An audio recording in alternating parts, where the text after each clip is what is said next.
Hi guys, and welcome back to Louie's Nature Trails. For this week's adventure, I'm going to be sharing some really interesting and fun facts about trees. So I really hope you enjoy. Trees are homes to so many different types of animals. So for example, when you're on your walks, you may see some birds' nests in trees. And if you're lucky, you might even see an owl in like a hole in the side of the tree. And if you're lucky enough to be somewhere more exotic on your holidays, you might even see a monkey or a sloth, which would be really, really cool. I would love to see a sloth.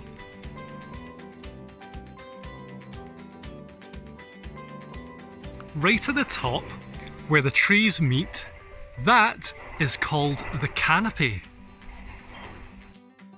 Another cool fact is, when a tree has been chopped down, you can actually tell how old that tree was by looking at the circles within a log of the tree. So for example, right here, right at the start, you can see some really small circles. So that's where the tree started, right there. And it grew and grew and grew and grew, and each of those circles here, you see tons and tons of them, each of those counts for 1 year. So you can see hundreds of those, can't you? So I don't know how old this tree would be, but it would be quite old, wouldn't it? Did you know that in Scotland there are around about 20 main species of trees? So I'm going to be showing you a couple of those today. Yeah, you can get all sorts from oak to ash to rowan to sycamore.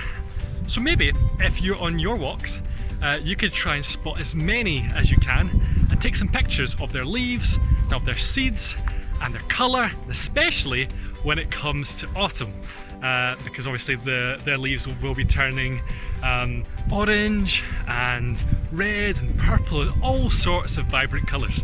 So yeah, have fun doing that. So the first tree I'm going to show you is called an alder, and alders love to be around water, so around like rivers or lakes or things like that. And of course our farm is situated right next to the River Dyn, so there's absolutely loads of them, and they're quite a big tree. And so these trees drop seeds that almost look like miniature pine cones, which is very, very cool. So you can tell if it's an alder if these are dropped underneath it. They also have quite round shaped leaves. So if you see it when you're on your walks, you can tell it's an alder by its leaves and by its seeds. It's also a very, very tough tree. It's so tough that in Italy there is a city called Venice that is built primarily on the wood from an alder tree, because it's very, very durable, it lasts a long, long time, and yeah, it's just a fantastic tree. The second tree I'm going to show you is called a silver birch, or at least I think this is a silver birch, I'm pretty sure. The way you can tell it is through the colour of its bark. It's quite light, and it's got patches of almost like off-white and light brown, and they have leaves just like this. Aren't they? They're so pretty. This is the third tree I'm going to show you, and this is called a horse chestnut tree, and it has long leaves, quite a few leaves that are really, really big. This is otherwise known as a conker tree. So they drop conkers which have a really hard and spiky exterior, and inside that kind of that shell is a really hard round ball, and that is the seed. And although there aren't any here, I'm sure if you're on your walks, I'm sure you'll be able to find plenty of those. So yeah. You also get fruit trees as well, and this is an apple tree. And as you can see, there are some apples growing, one big one and one small one.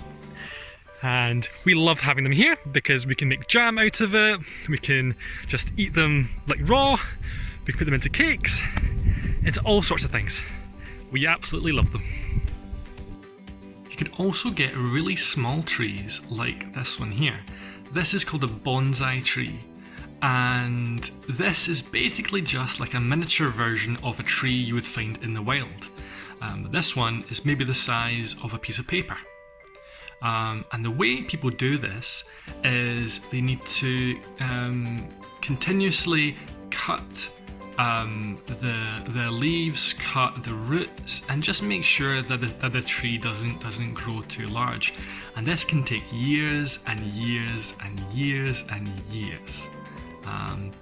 But they can look really, really cool, and you can buy these bonsais in most like garden shops and things like that, and I think they're really cool.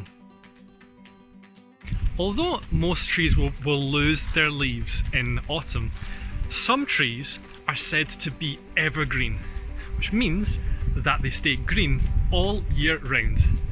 Like this conifer tree here. If you can look really closely, you can see some of the conifer's seeds.